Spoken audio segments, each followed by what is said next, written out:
We're off to Dubai. Arsenal finally get a chance to have a bit of a break. So am I. But more about that later. This is the Arsenal News Show.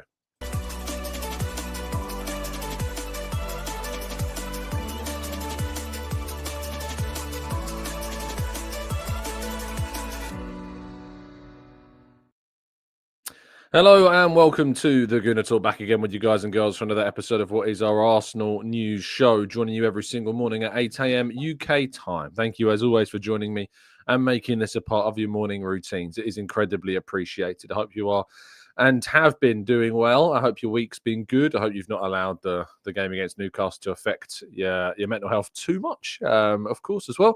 But good morning to all of you joining us in the chat box. Very much appreciate you being here. Jitty, NSW, Maximius, Carl, Stevie, Nick, NSW, Paul, other Paul, Tom, Top Dog, Gavin, Joey, Knowledge, A1. We've got Mark and Matt and Grantley Poos and Mike and Martin and Brian and Rich and plenty more of you all joining us in the chat. Thank you so much, as always, for doing so. We're going to kick off the show just with a quick announcement. There's not going to be a show tomorrow. There's not going to be a pre-recorded episode. There's not going to be a live show tomorrow morning on Saturday. I'm having a day off. The weekend is I'm going away, and I'm having a day off, and I just need it. I'll be very, very honest with you. I just need it. I need to take a break. I need to take a step back for a second because I am burning myself out rather incredibly. I was on the train back from Newcastle on Wednesday thinking it has been the most ridiculous start to 2025. I've had a lot going on. There's been stuff going on behind the scenes that I'm not going to talk about. Don't worry. I'm okay. But no, there's nothing family-wise going on either before you start getting all your weird theories. But I just need to take a break. I just need a day off, and I'm going to take one and focus on other things, and then be back hopefully with you on Sunday, definitely on Monday. But yes, I just need that day. So do accept my sincere apologies that tomorrow there won't be one. If you see people tweeting and asking where's the show, you know the reasons as to why. And I'll be back hopefully Sunday, if not certainly on Monday. So like Arsenal, I'm jetting off to the Midlands. So, yes, I'm going to take it. Anyway, let's jump into today's story. It's going to be a quick show because, as I say, I'm heading off. So we're heading off early this morning, so I can't stay on for long. So I'll try and get through these stories, try to tackle some of your questions, and then we'll wrap things up. It just feels like a snowball effect at this stage, doesn't it? A gutting snowball effect of defeats for Arsenal. Sadly, unable to reach the League Cup final in the women's side as well, despite that very impressive 4-3 victory in the WSL last weekend. Arguably the more important game ended in a really sad, disappointing failure because in the final moments, Manchester City managed to get a winner that Arsenal sadly just couldn't deal with. And it means that Arsenal will not get a third straight League Cup final in their women's side in a row. And instead, of course, they will look to only be able to get a trophy, it seems, if they are successful in a very difficult Champions League. So, yeah, that's a frustration. That's a frustration, and we sincerely hope that we can start turning things around. But Renée Slegers has had an amazing start to her career as Arsenal manager, and she is doing a great job. So this has been the first real disappointment that we've witnessed. Of course, the Chelsea game to a degree, but this was obviously a bit gutting that we couldn't make it to the next round. Meanwhile, Sammy Motbell of the Mail has been speaking about Jason Ayto in a report that I think is going to cause a little bit of a stir amongst Arsenal fans. And that's that apparently that Jason Ayto has impressed the Arsenal executives and those behind the scenes by not acting rashly during the January transfer window. Instead of moving and panicking and going for a loan player or signing Alvaro Morata or someone to that effect, the considered approach of Jason Ayto is said to have impressed those behind the scenes at Arsenal. This is not going to be a story that enamors people. This is not going to be a story that makes people appreciate Arsenal in any way, shape, or form. Because from my perspective, I think there was ultimately a failure in January. There was a failure to provide Mikel Arteta with the depth that he needed. I don't really know how much credit you can get from not signing a player on loan until the end of the season that would have helped us and not really been any kind of financial drain on us for 6 months. And, I was, I don't really get it. I'm sorry. But in terms of the timing, Sammy's done a great job getting that scoop. But this is not the best time for this story to have emerged after you've done nothing. When you do nothing, when I say nothing, of course, I'm purely talking about players that we signed. There was obviously work that went on in January that was very good. And, the Zubimendi deal has been a big, big part of that. And I do hope that people recognise that Jason Ayto has had a big hand in the Martin Zubimendi situation as well, which is worth certainly giving credit for. But in regards to the January window, I don't really get this. I don't really get this one at all. Arsenal needed to bring in a forward. They didn't bring in anyone. And that leads to positive stuff. Yes, that's a bit of a strange one. Anyway, moving forwards and on to the Arsenal trip to Dubai. Some details for you. Of course, Arsenal flew yesterday. I did a report on the trip, and to give you kind of the details that I'm aware of, they flew yesterday. They will fly back early next week, I believe, around Tuesday. Of course, they will then continue their preparations for the Leicester game taking place on Saturday. So they'll do their training on Wednesday, Thursday, and Friday at the Shobarulta Training Centre after, of course, being away this weekend. So they've got today, they've got tomorrow, they've got Sunday, they've got Monday in Dubai before flying back on Tuesday. There will be plenty of time to spend with families. There will be plenty of social benefits and some relaxation and just kind of detachment. And it's needed. If I'm struggling, they must be struggling far more. So there is certainly some need to have some rest and relaxation and certainly kind of detach, I think, from the mega chaos of the season so far. This is a really well-timed moment for Arsenal to have this break and certainly look at ourselves in a really, really more positive way. I think when you look at Arsenal this season, if I'm being brutally honest, some of the discourse has been embarrassing, considering where Arsenal are, considering what Arsenal have dealt with this season, considering the players that we've lost, considering the injuries that we had, the illness we had, the controversial decisions that we've had. Some of the discourse around the team and the manager has been absolutely a joke. I don't mind criticism towards the people that are making the transfer decisions behind the scenes, but regarding the team, it's people have gone way, way overboard, and I think they need to just detach. I hope it's kind of a no phones policy. I hope they get off social media. I hope they detach from all of that.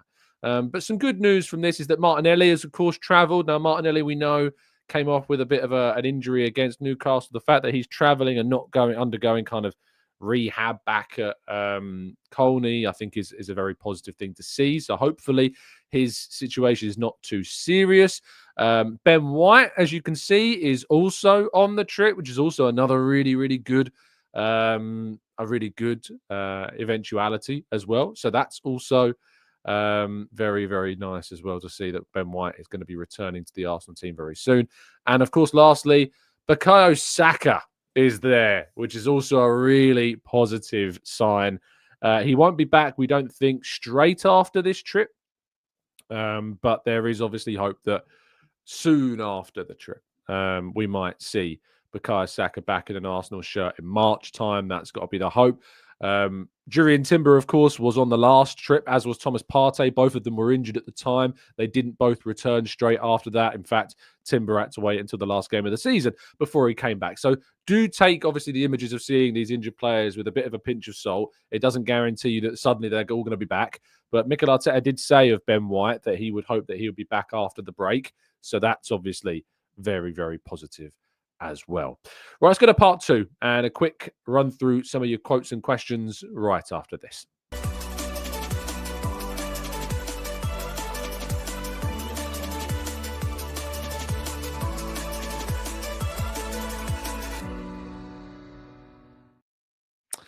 Right, this is part 2 of the show. We'll jump into the chat box and tackle some of your questions, thoughts, theories, queries, and more. So if you've got one, please do drop a capital Q into the chat. Quick thing, there are a few tickets as we get close to the event, our TGT live event, which is taking place on a week on Thursday. So Thursday the 20th of February. We've had a couple of refunds as people's plans, of course, get changed at the last minute. So I want to let you know that there are a handful, and it is only like, I'm just checking, I think it's 3. Yes, I think there's 3 at the moment that are up. So if indeed you're already going and you want to bring a friend, if you didn't even know we were doing a live event with some very special guests at the Old Queen's Head on the Essex Road in London on the 20th of February. It's the Thursday. We've got no game that midweek. Of course, we would have played Chelsea that week had we have reached the Carabao Cup final, but we didn't. So there's no game that week. The game itself that we do have either side of that fixture in terms of what we'll be discussing, we would have just come back off a game against Chelsea and be looking ahead to I've got that all wrong. We would have come off the back of a game against Leicester away from home and looking ahead to the game against West Ham in 2 days' time. But we'll have a broader conversation about the club, about transfers, about Arteta, about title races, about everything. So if you are indeed able to come, the tickets are there. I'll leave a link to that event in today's video description. So if you want to go and check that out, there is a link to the Eventbrite page in the description. I'll just drop it into the chat box as well right now. But it is, of course, first come, first serve. So if indeed you want to come, grab a ticket while you can, and best of luck. I sincerely hope that you get hold of them, because it's not going to be easy to get hold of them when they're gone, because they will be gone. And there aren't many. I think there's like 3 left just from people that can no longer come at the moment. Right, let's go to some of your questions, shall we? Andy says, do you see Ethan starting games because Trossard and Martinelli should only be starting on the left-hand side? I mean, I don't necessarily agree that they should only be starting on the left-hand side. Martinelli started on the right against City and had a really, really good game. So I think that Winery absolutely has to start plenty of these games that are going to be coming up this season, but Martinelli can definitely play on the right. Ashley says, contingencies for Kai, possible games for Leicester, West Ham, Ipswich, PSV, final at home. Leo backup, keep Ethan right wing, left 8 for cutting in and shooting. Third choice, Raheem. Fake a knock before the interlull as well. Yeah, obviously that international break, Kai will be used by Germany, I imagine, unless Arsenal request for a break, and I don't know how successful that might be. But yeah, there are some opportunities for breaks coming up, but there are Champions League games also. I think the West Ham home game, to be honest, I don't really see any Premier League games we can afford to rest Kai Havertz. We've got week breaks. Like, there's a week gap between Leicester and West Ham. There's a week gap between Manchester United and Chelsea, I think, unless there's it might be a Champions League game actually in between those games. But there's definitely a week gap coming up with the international break after the Chelsea game. So there are going to be gaps. There are going to be breaks. So let's just make sure that we use them to the best of our abilities. Grant Poo says, the live events are so good. Thank you, Grant. Of course, has been to a couple of our live events. I think at least one. I think maybe 2. But the last one was great, and I loved it so much that we've kept the venue the same this time around as the last one, because it was such a good venue for us. And yeah, I'm looking forward to seeing so many of you once again at another event that we've got. Paul says, Tom, we all knew in the midst of all this insanity of the last few days that somehow you find a way to defend Arsenal. 60 million is too much for Watkins, but 65 million is not too much for Havertz. Hashtag Tom Logic. Paul, of course, the one that said that Havertz wouldn't reach 20 goals this season. He's just 5 away. So I think Paul's counting down the days and wondering, oh, no, please only score 4 more. I don't want to be wrong. Paul's struggling. Chadwin says, hi, Tom. How come that we have such good youth players coming through midfield, but not in the striker position? Is this a position our academy should look at? Hard to find a number 9 nowadays. I think that the striker position is probably our weakest area in terms of young players. But I mean, Harriman Anus is an exciting young player coming through the ranks as well, one to keep an eye on. But it's also probably the hardest position to make it from kind of youth level up to a top level Premier League team, because usually the top Premier League team has either got a top striker or is going to sign a top striker. And Arsenal certainly are looking to try and do the latter. So yeah, that is the situation. Clive says, take 2 days off, mate. It's a quiet weekend. I'll see how I feel, mate. Definitely tomorrow I'm taking off. I don't know if I'm taking Sunday off. I'll see how I feel. I've not had like weekends off just been working non-stop. Just don't. I mean, Paul says, well, why don't you take the full weekend? I'll see how I feel. I appreciate your empathy. I appreciate your kindness. I do, and your understanding. I might take the weekend. I'll be very honest with you. I think that like one of the big things has been like just the attachment to reading comment sections, which I need to stop doing. But you can't help it. You know, you obviously you get people like Paul in the chat who aren't very nice, and you get other people, of course, as well that say pretty horrible things in the chat box or the comment sections, and you get very kind of attached to it, and it does affect you, you know, because all I'm doing at the end of the day is just explaining situations, you know, just explaining what's happening at Arsenal, and explaining my understanding of what's going on. And if I think something's wrong, I'll tell you. Like I said, that the window was a failure. And if I think that there are reasons to explain things, I think there are reasons to explain things. But I tell you what, it does get exhausting when you just kind of read the same people saying the same rubbish. And I think I do probably need to be even more trigger happy with the block finger. But yeah, we move. James says, forwards are the most expensive acquisitions. Do you have any concerns that Arsenal will struggle to sign enough quality players to complete our squads? I think that in the summer we will go for that forward. I mean, if we don't go for that forward in the summer, I don't know what on earth we're doing. We absolutely have to land that striker, because if we don't, we're just not doing enough, are we, to support the manager? And let's be honest, this manager deserves the backing. To do the job that Arteta has done in these 5 years, to take Arsenal back into a position where we're competing for trophies and for leagues and for Champions Leagues, we need to give the guy the tools to be able to do it, because we know that he's got the quality to be able to win them. We know that he's got the quality to take us this far, but he needs more.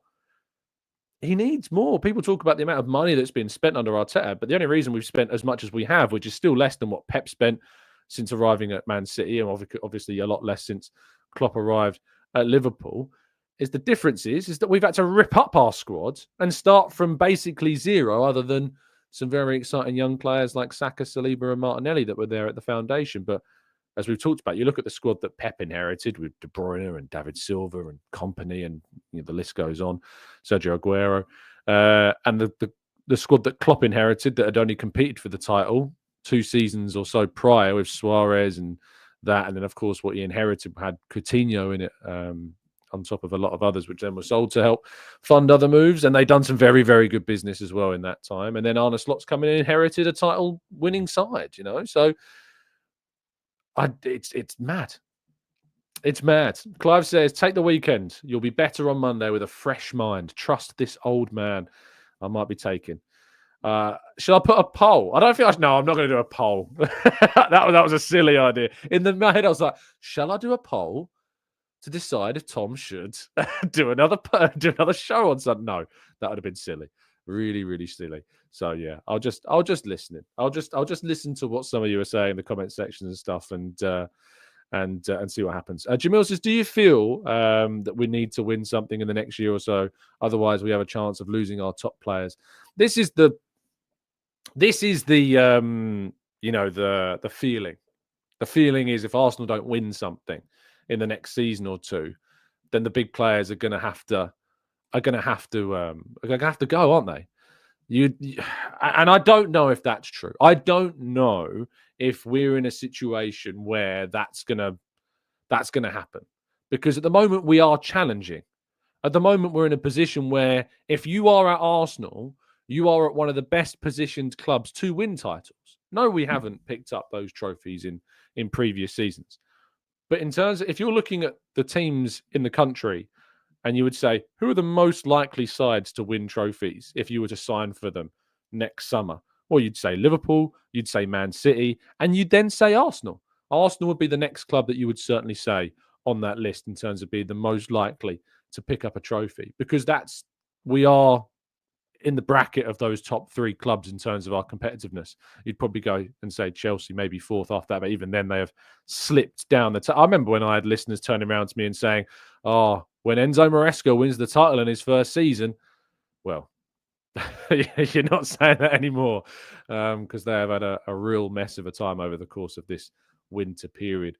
Nathan says, honestly, take the weekend break. Whilst we were in Dubai, we could all do with a bit of a break as well. Arasuki says, dear Tom, just take the weekend off. Don't be a workaholic. Evan says, take the weekend. I vote against my interests, but you've earned it. And so has the missus as well.